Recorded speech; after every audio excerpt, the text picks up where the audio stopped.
ikhwatal islam o ga mullo nanji mu kufini beni kamma ona lampanta yoni fay sababu ni beni ganyane yokhuni ku gante sabatini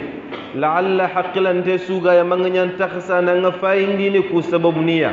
iga kille be anna la to bakki kudo an yoku kena tange fini mpo fanana mananti ke odo takhande al halani sikki aya gane sababu ni yogoni ye kunyana gilli sereke gam ye khiyafina sababu ni yogoni ye inyana yoku ke dimmanya sababu ni yogoni ye inyana yoku nyengi falla dugutenga idan sere suna ku fini sikki anni kalkila nyimen noko fi fanana manne aya gane manne kata serenga ye khini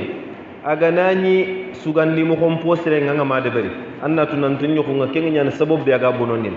ke diga me wurene man aganani yigo agananga amma kappal len tire sugandu dudanga yagani ya kharebe agam patanti nyana ndan kappal len mambre ke no konga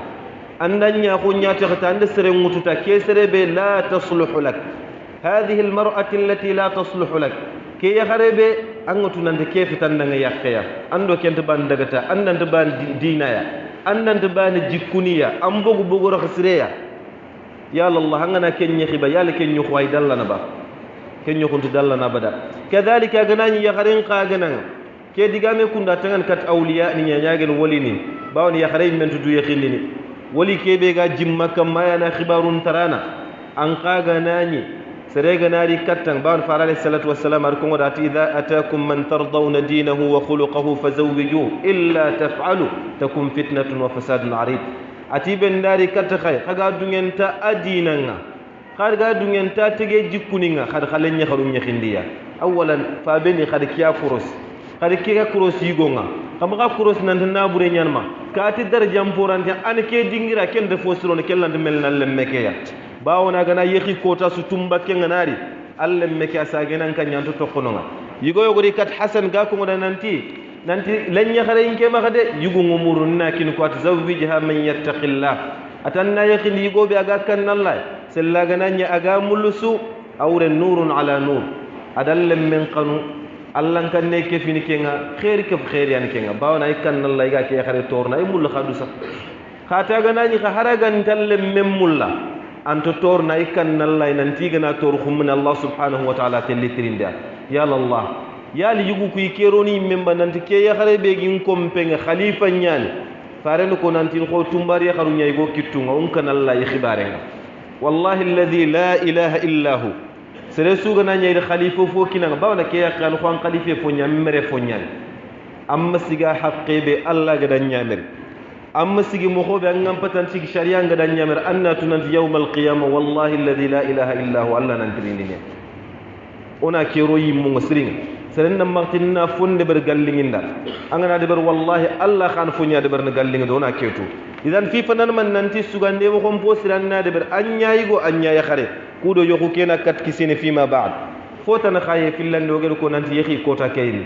subhanallah fompai silami sunda simme silami sugana tunan nyangal halan kundwa an chondo menga bonno bawona silamin ne kanga سلاغنا ني في خونين تانغنا ول انكي تلانده فراخون اني نلانده فراخون اقل شيء ان چوندو منكن نا خوني كين من ولا نياخرو كو يخي كوتا ني غا دو نيان نgal حالا كيبه انيا ما نيو ني ميكي تامبا انيا كوبي ني غا داكارو نيابا خايتو نانتي ني غيا ني نيام ماكيين اكوتanga awre na kotal la nyana ngani ni be ga kiyeki aga farlan calluku gi sallin anallahu sir illa man rahimallah gantanya allah yinne ngana rigibe bani ko nanti giyani ko gani makkiye gana sal dirgeta awre makkiyage ka bakki giyanga khayyo ni wujunu nyaro ne ke makkiyage yali dungeni gatel sal dirge kel lahza laman nanti challi banti deber na bada awre ne kiyemu manya ne temu kintron Allah subhanahu wa ta'ala dan nyiye ya Allah al awliya wal ni khayakh mpay ken alla nya khade mpay yekhir kiyemu ma masalli yali lellenga na kinyo na Allah na kenyo khusuro kenyo khura sirono ba abadan ranti nyala amu yimu magillan na salle jo pang jo pe sino nyeri gatan nan challe mudam farlan challe bane bantana an nyahi ko tan nya salafan ande sallin la khasran ande sallin futuru ande sallin subhanallah ya la khaytu junubu su Allah fil kappen dangi empal junubu suntuno ngana tawna farlan challe to kono to ano yogoni ko nan tangana to wangana farlan challe to kono ngana nyi lo juru kam mafe nan da haranga ma tuga anga ma mulle ambugo silama ko nyimme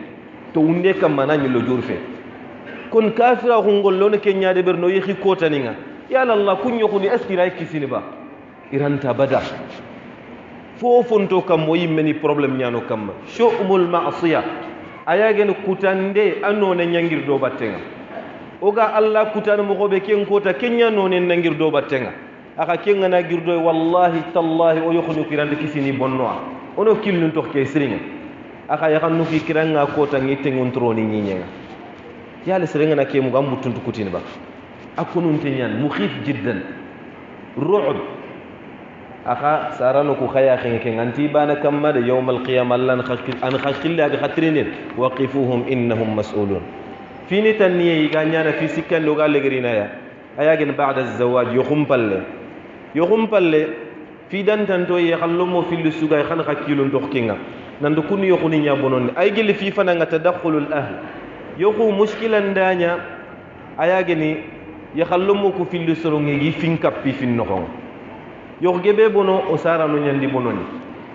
gebe bono ka dun ko nyandi bono do gidan nyakharu nyandi bono de sere surante ken kutara bawono problème bi alama ne ngani gani rakulle ana khos khoro bawono na tunanti yo khurante nyana mushkila ganti nyane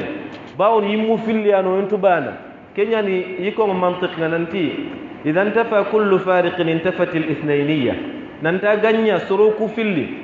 mana différence ntina khangi biremu gondi jikunu tu gampa awre na soro filli fetoy bani anoy yigondi yakke nganya bani suga kebe mul bani na kenya mul est ce awre na soro filli anoy oto ko na ser bani akendi ma kempe Allah do taga nan tono me sokhina nke mul lankente kemul awren sunna nyani ke Allah sunna nyani ke nan do soro filli gana bire do me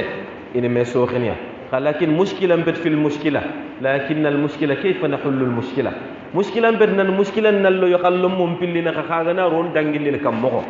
باونا ودونكو نكو غانغا بياني رقلو نيغو يخم بوغي بونو نوكيلو توكيا في لاني من تقصير الطرفين في واجباتهما ayagan يخلم مكو في لبان سوغاي واجبين فيني بيني غانغام من نكو سي لامبوندي يا خاري نياغا نانغان خاوسيك حقو بينان كيني دانغان ني لامبوندي yigo ñagana ngam pata dandan cigi haqqube nan ñakken dangan na ko silam pundi kellintu mushkila ñaga ñano yokhoni mpoge be ga tokkay ayaga fi sikandi be no ga ko nanti al unf wa tahakkum al azwaj ke kunda tangani yugunya nanti yugu ga forcer be ta khun yakharun iga sembe be ta khuni nanti ñan marana tan na fonde ber gallingi de laysa al umur kadhalik fini ku fet kundu bal fini khani koyli meya fini khamasala ngo do meya siganga jibinti fini anani pourtant ken ñugo fay Allah gad wajibinti fini kube ni rankam mam misigati fina ang mulke ya khalil lampunte kebe nak sinde ngana mulke nan cigi khallu hada la yumkin hada laysa min al adala kalngon ta ko fetkeya yala ngen ciga haqqu be ni Allah gad rankam may finamba angam sigi kam lima angati ni ke ya khalil lampunte kunu aka faren ko nan ti lampunto nyen angana daga ngana tan ni tolngon nan ni khosono angana ti yi khoson ni kan man ni warande nyan idan al muasharatu bil ma'ruf ku yakharanni gol nyallem ma fu posren kadhalika ay gel fini be no gal legrini yananti al khiyanatu zawjiyya ayaga ni khallum mum fil lagna sakhira kuntina kay idu banu be nga bane njambana Allah ga de kebe ka bam khanga de ban anti kan nallay ka palle man kan kunu ya kenga nyani gel sabab ni be ni ga sere ñu khuni monon nono kilun toxiya kadhalika ko gel ko yakhallum mum fil fo daiman intaqim masala do meya intaxim masala do me muskila gana ñino ina fa yaraga régler mo xobe kemba nan kat yokhuni ku kisini aga nani kenya yokhuni nga gobon mo xoy ga bakku kundunya la khayra fihi khairin tay kadhalika wasiya akhira li wa lakum wasule garebe nga ko nganda khasuda nanti sere suga andu Allah subhanahu wa ta'ala na khancirondi Allah nan dan kadun kon na khancirondi yugo suga andu Allah subhanahu wa ta'ala na kham prampurondi Allah nan dan nyi yakhare ke an khana khancirondi yakhare suga ya Allah subhanahu wa ta'ala andana khankorosi kendi ma yigo kebe gam makay kompenga insha Allah ta'ala andana khangemmya kagana nyangana tant kan Allah ya sonno mukun Allah kiteng Allah ko menyan ke kapalle mabe gam makay kompeke anto tongo nan kiteng abada anyan kundunya Allah ganno yo khunin churondi Allah ganno yo khunin churondi